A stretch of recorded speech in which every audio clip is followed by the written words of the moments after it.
why am I not getting more clients from the effort I'm making on social media? So again, the tech term, right, would be converting. Why am I not converting people that are following me or liking my post into paying patients? So when would that happen, Jen? Is it a guarantee? So what Janessa is trying to ask me about is the long game of this. Like, how do you play the long game, or what I like to call as the winner's game? Like when things get tough, there's no action, like who stays steady and who keeps going. Social media is a fantastic tool for adding validity to your business.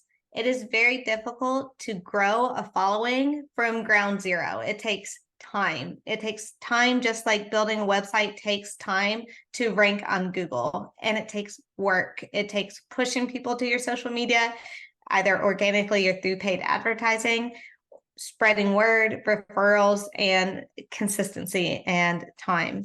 So the reason you might not be convert your existing followers to clients could be that you're too early on in the game. It could also be that you're missing your mark on what content you're posting and who you're talking to. If content that isn't resonating with the people that are following, then they're not going to convert. If you're giving people no reason to go to your website or book with you, such as clear calls to actions, that could be a reason. What's a call to action? Call to action is when you specifically give people an action to take. So book now, download here, register. Those are all calls to action. So if you're unclear on what you want them to do, book an appointment to talk more about this, then you are less likely to pull them in. You're not giving them an action, you're just giving them information. Information is great, but every now and then you need clear actions that people can take, easy actions that people can take to complete the process of talking to you or contacting you in some way. So you have separate phases. You have growing a big enough following that some of those convert to clients, and you have the content that you're producing to resonate with the audience so that they convert. And it's just based on the strategy and the time that you are in, like how long you've invested in this. But most of all, it's a long game, it's consistency, and it is pressing forward when things seem quiet. So what I'm hearing is it takes some time. So don't expect it to be immediate. And then you have to look at your messaging. Is your messaging on par with the clients that you want to serve? Because if your messaging is off, then it's not going to lead to clients. And if people don't know what to do with the information, which seems really silly, but think about it, like YouTube, like the whole thing on YouTube is like, subscribe, right? Like, subscribe, and what else? There's 3 things, right? Like, subscribe, comment, I don't know. But there's always something to do. If you pay attention to really good marketing, they are telling people what to do. People like being told what to do when it comes to certain things, like this, message, share. So keep it simple and tell people what to do with the information you're sharing with them. Book a call, learn more, sign up for my newsletter, come next week for my blog. People like being told what to do. So you want to be super clear on your messaging, that you give yourself enough time because everything doesn't happen overnight.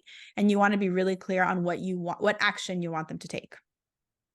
Yeah, and you can find paths that do that for people. So if you create a path, and what I mean by that is if you write a blog article, you post it on your website.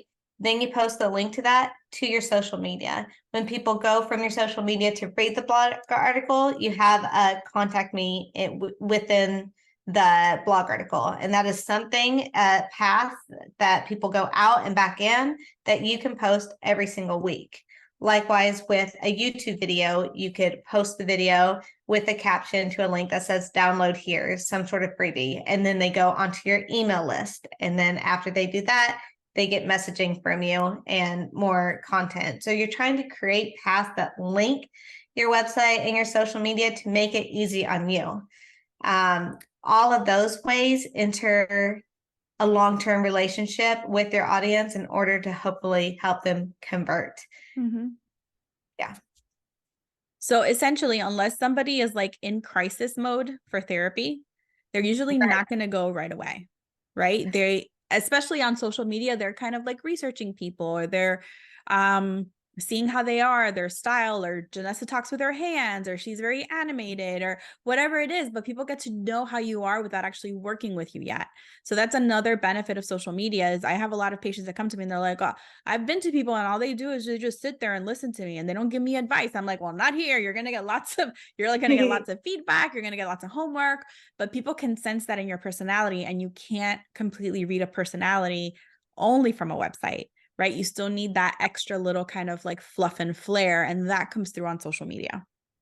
And if you did want that jump start, you could always add paid advertising into your strategy, which would boost your social media to get more views and more followers, or you could boost your website on Google to get more traffic while you're waiting for that long game, that organic traffic to start coming in. So you know, playing the short game with paid advertising and the long game with building organic traffic and those paths we were talking about, adding both to your strategy would obviously be making it a little more well-rounded. Okay, love it.